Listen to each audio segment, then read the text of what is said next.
नमस्कार। गुण रहस्य ज्योतिष केंद्र में आपका हार्दिक स्वागत है, अभिनंदन है। प्रिय बंधुओं, सबसे पहले आप सभी का हार्दिक धन्यवाद जिन्होंने कि मेरे इस YouTube चैनल को सब्सक्राइब किया, शेयर किया और इसमें बहुमूल्य जो है अपने कमेंट छोड़े। आज एक अलग प्रकार का विषय लेकर के आपके सामने उपस्थित हुआ हूं। उम्मीद करता हूं कि आप इस वीडियो को भी उतना ही प्यार प्रदान करेंगे। आज बात करता हूं मारक ग्रह मारक क्यों। और ज्योतिष के अंदर बहुत सारी चीजें इस तरह से परोसी जाती है जिसमें कि भय की स्थिति भी उत्पन्न हो जाती है। पहली बात, मारक ग्रह यानी कि दूसरा और सातवें भाव का जो स्वामी है वह मारक कहलाता है। तो पहले तो ये समझते हैं कि मारक है क्यों। इसके लिए सबसे जरूरी सिद्धांत है भावत भावम, यानी कि भाव से भाव तक। तो जैसे कि आप सभी जानते हैं कि अष्टम भाव हमारा मृत्यु का भाव है, मृत्यु का भाव है और आयु का भाव है, यानी कि मृत्यु और आयु, सुख और दुख, ये सब जो चीजें हैं, जो चीज नकारात्मक जिस भाव से देखी जाती है, पॉजिटिव भी उसी भाव से उसे देखना चाहिए। जैसे चौथा भाव हमारा सुख का है तो दुख का भी चौथा ही भाव है। अष्टम भाव हमारा मृत्यु का है, आयु का भी अष्टम भाव ही है। अष्टम भाव हमारी मृत्यु है या मृत्यु का कारण है। वास्तविकता यह है कि जो कंप्लीट विश्लेषण है, अष्टम भाव हमारी मृत्यु नहीं बल्कि हमारे मृत्यु का कारण है। यह भाव हमें बताता है कि हमारी मृत्यु किस प्रकार से होगी। और आयु क्यों? क्योंकि जब आयु समाप्त होती है तभी मृत्यु होती है, और जब मृत्यु पर जीत होती है उसे आयु कहते हैं। तो इसलिए अष्टम भाव हमारा आयु का भाव है। और कोई भी भाव से 12वां भाव, किसी भी भाव से, जैसे लगन से 12वां, उसका व्यय किस चीज का? धन का नहीं, केवल यहां शरीर का व्यय। तभी हम वहां पे हॉस्पिटल आदि देखते हैं। और अगर सही मायने में देखा जाए तो आप जो है समझ सकते हैं कि जो शरीर का व्यय है उसका मतलब क्या बनता है। 12वां भाव भी हमारा मृत्यु का भाव है, कंप्लीट मृत्यु का भाव। क्यों? क्योंकि वह शरीर का व्यय है और शरीर का व्यय होना मृत्यु। और मृत्यु का मतलब जो है कई प्रकार से हो सकता है। वो केवल शरीर का मरना ही मृत्यु नहीं होता है। मृत्यु तुल्य कष्ट या अपमान हो जाता है किसी व्यक्ति का, सम्मानित व्यक्ति का अपमान होना भी मृत्यु ही है। तो आप इसको पॉजिटिव वे में समझने का प्रयास करें। अच्छा, पहले समझते हैं कि मारक भाव क्यों। तो अष्टम भाव हमारा आयु का है और आयु का व्यय यानी कि अष्टम से 12वां भाव 7वां भाव बनता है, इसलिए यह मारक भाव है। इसलिए यह मारक जो है मृत्यु तुल्य कष्ट या मृत्यु भी दे सकता है। कौन? जो इसका स्वामी है। इस भाव में बैठे ग्रह को आप उसके साथ जो है जोड़ कर ना देखें। इसके जो स्वामी है, यानी कि ये जो आपके सामने कुंडली है, काल पुरुष की कुंडली है, कोई कुंडली मैंने नहीं लगाई है, किसी पर्टिकुलर व्यक्ति की कुंडली नहीं है। सामान्य तौर पर आप इसको समझने का प्रयास करेंगे। अब अष्टम का भाव, अष्टम से 12वां है सप्तम भाव, इसलिए ये मारक भाव है।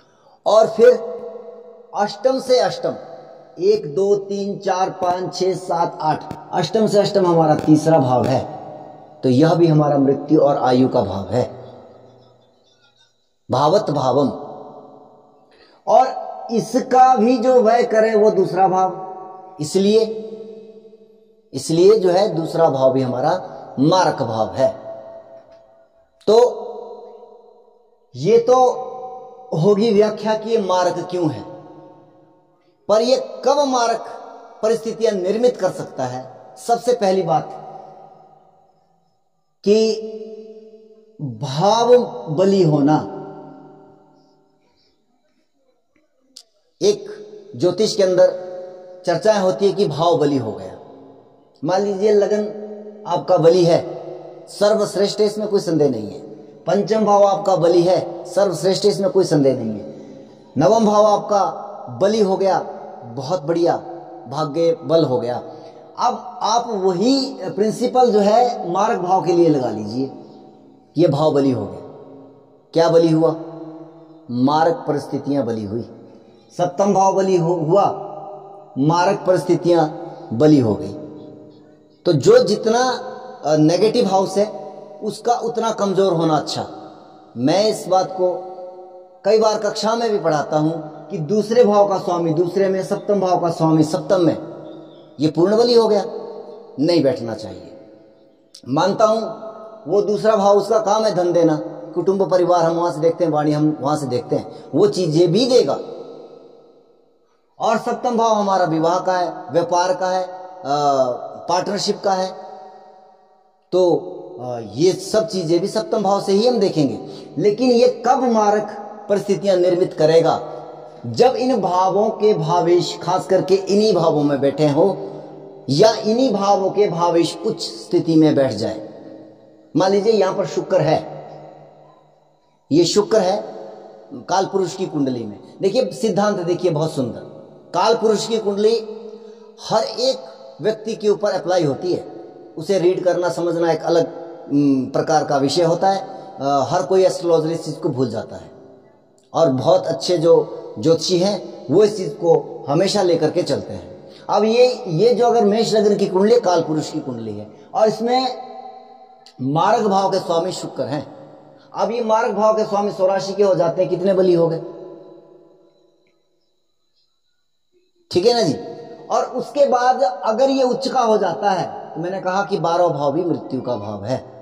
क्यों? देह का वह। तो अब ये तीनों परिस्थितियां कितनी सकारात्मक आप समझ सकते हैं। अच्छा, दूसरे भाव का स्वामी उच्च का हो गया, धन देगा नो डाउट, वाणी अच्छी देगा नो डाउट, कुटुंब परिवार अच्छा देगा नो डाउट। सप्तम भाव का स्वामी उच्च का हो गया, पत्नी अच्छी देगा, 12वें में चला गया नो प्रॉब्लम। सबसे पहली बात है शुक्र 12वें में अच्छा होता है, खास करके जब वो लग्नेश ना हो या भाग्येश ना हो या पंचमेश ना हो, त्रिकोण का स्वामी शुक्र ना हो, उसके बाद अगर वो 12वें भाव में बैठता है, बहुत श्रेष्ठ परिणाम शुक्र का यहां पर देखने को मिलता है। सप्तमेश उच्च का हो गया, पत्नी अच्छी हो गई। लेकिन बात यह है कि पत्नी अच्छी, धन अच्छा, वाणी अच्छी, लेकिन अब जब हम इसको मारक भाव की दृष्टिकोण से देखेंगे तो उसके लिए नकारात्मक हो गया। यानी कि इसका वेग बहुत तगड़ा हो गया, ये बहुत भारी हो गया। लेकिन यह बात है कि मृत्यु व्यक्ति की तब होगी जब आपकी कुंडली, आपकी जो हमारी आयु का जो सिद्धांत है कि एक होती है बालारिष्ट योग, एक होता है अल्पायु जो 32 साल तक की उम्र तक देखी जा सकती है, एक होती है मध्यम आयु जो 32 से 62 वर्ष तक की देखी जाती है। इसमें कई विद्वानों को ऊपर नीचे का मत हो सकता है, मैं उससे वो नहीं करता, 2-3 साल इधर या उधर हो जाए, वो मेरी मिस्टेक भी नहीं है। कुछ लोग 32 से 62 के कैलकुलेट करते हैं, कुछ 64 करते हैं, तो वो अपना सिद्धांत है, उसमें 2-4 साल इधर उधर हो रहे हैं, उसमें कोई